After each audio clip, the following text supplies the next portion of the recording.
Woody, I know you like reality shows, so I found out about this incredible Japanese reality show that existed in the late 90s. MXC.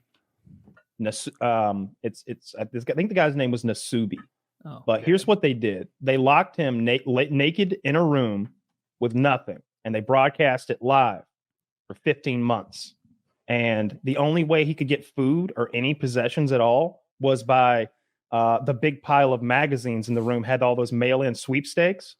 So he had to continuously enter mail-in sweepstakes until he'd accrued like 10,000 United States dollars. But that takes 15 months. So he was just going insane. No haircut. He's got this beard. His hair's a mess. It's like Old Boy, except no like incest or craziness, right? He's going insane in this room.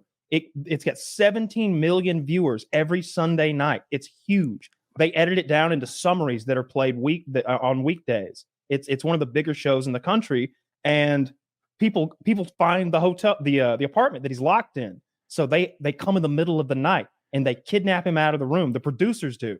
He wakes up, whole new apartment, whole new pile of magazines. Let's go again. It was absurd. It's like, how did this actually happen? I didn't believe it had happened the first time. I was like, somebody made some shit up. But I started Googling, and yeah, it happened. It happened. 15 months? 15 months. 15 months. Do you remember what it's a long time ago? Is it late 90s? Late 90s. It's in the late 90s, a Japanese game show called The Contestant. It was broadcast a man being locked in a room for 15 months. He was naked, starving, and alone. He was also unaware that his life was being broadcast on national television. The show was extremely popular. Why did he think he was there? 17 million viewers every Sunday night. He thought it was a contest. Day 75. I am so scared. Like, he was a Japanese comedian who had won the lottery for a show business related job, and he was challenged to stay alone, unclothed, in an apartment for the show. Susunu. Susunu. The only possessions he had were those that he'd won from the sweepstakes. He'd mail in and get the stuff from the mail order stuff. Yeah, absolutely insane. The Japanese are on such another level with their game shows. That was probably the same time we were coming up with Who Wants to Be a Millionaire, right? Like, we went the massive, bigger than life capitalist route. They went creepy hidden camera, naked man locked in a room. This is so much better than ours. This is Is way it? better than trivia for $1 million. Would you rather watch this? trivia? Yes. I love trivia. Yeah, but I'd like to play trivia. I don't want to watch trivia. Like this is, and I wouldn't want to do this either, but this is at least interesting. It's terrifying.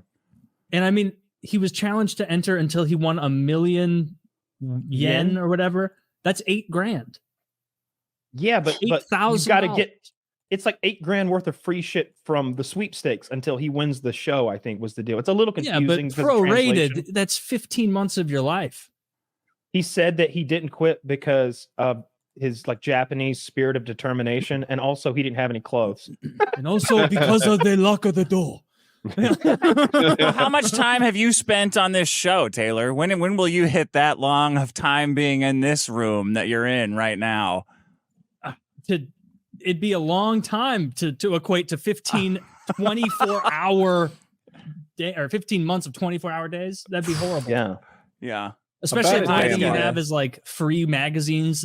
It would probably be like you'd be getting like chick tracks from religious groups and all sorts of shit like that. Like, what else are you gonna win? Sushi, seaweed. I don't know what they sell in magazines in 1998 in Japan. Other Japanese magazines, who knows? It could be anything.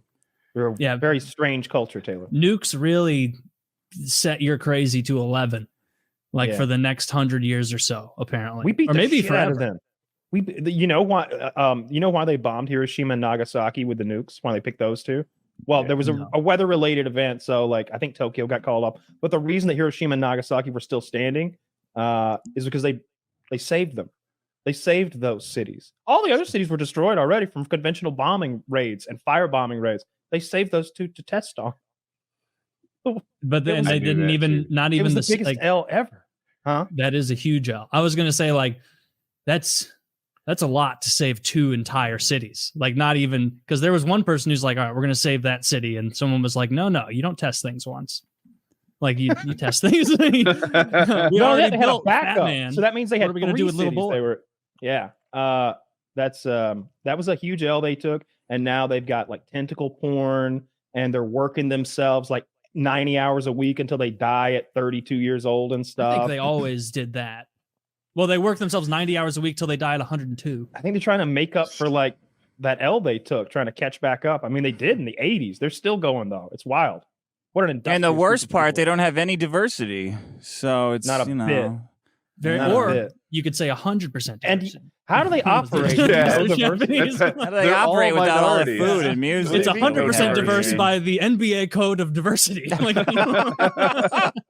where apparently everywhere but fucking Switzerland is diverse. Their trains aren't crashing into each other, and their airplane companies aren't going down for no reason. That's true. That's true. They do know infrastructure. Yeah, They love taking care of it. They love gardens. I'd like to go to Japan. That'd be fun. Oh, you should. It's awesome. It's. I think all three of you guys have been. Yeah, I'm not allowed to go. They don't You allow- went with. Didn't you go to Japan? No, he went with Joe and like was ringside with him when Joe mysteriously didn't lose that fight to Anthony Pettis in spectacular fashion. Yes. Yeah. Man, I this remember is- him winning that fight. This is like a Mandela Every time effect. I would have gotten sworn pumped you up for went a to Joe Japan. fight, it's been an unfortunate. Yeah. I was telling my girlfriend the other day. I was like, there was this one time where me and Woody drove like 20 fucking hours to support our boy because he was going to fight in an arena in Boston, and they beat the shit out of him, and we felt so bad, and we knew he wouldn't want to see us, so we just went home. I was like, we hadn't seen him in like a year and a half, 2 years before then, and Dishonorable. I haven't seen him since. We're out of here. We saw him a Like, little what do you bit want to before fuck the him? fight. Dude, I And that's saw fair. Joe Lozon fight in Japan. Now in Japan, the crowds are different. They don't cheer and stuff. They watch in absolute silence. No one says a word. It's quieter than church, right? Damn. So they're in there fighting. You can hear every blow land, and then out of nowhere, Joe's coach Steve yells, "Keep your hands up, Joe!" Everybody heard it except Joe. And then comes the kick. And I was like, every time I watch the replay, I hear Steve's voice now. You know, hands up. And I wish Joe heard it too. Was it weird that no one was cheering? Like I wouldn't have guessed that. Don't the Japanese like to drink, or is that Koreans? I do think they like to drink, but in sports, they're just dead silent. Hear a pin drop.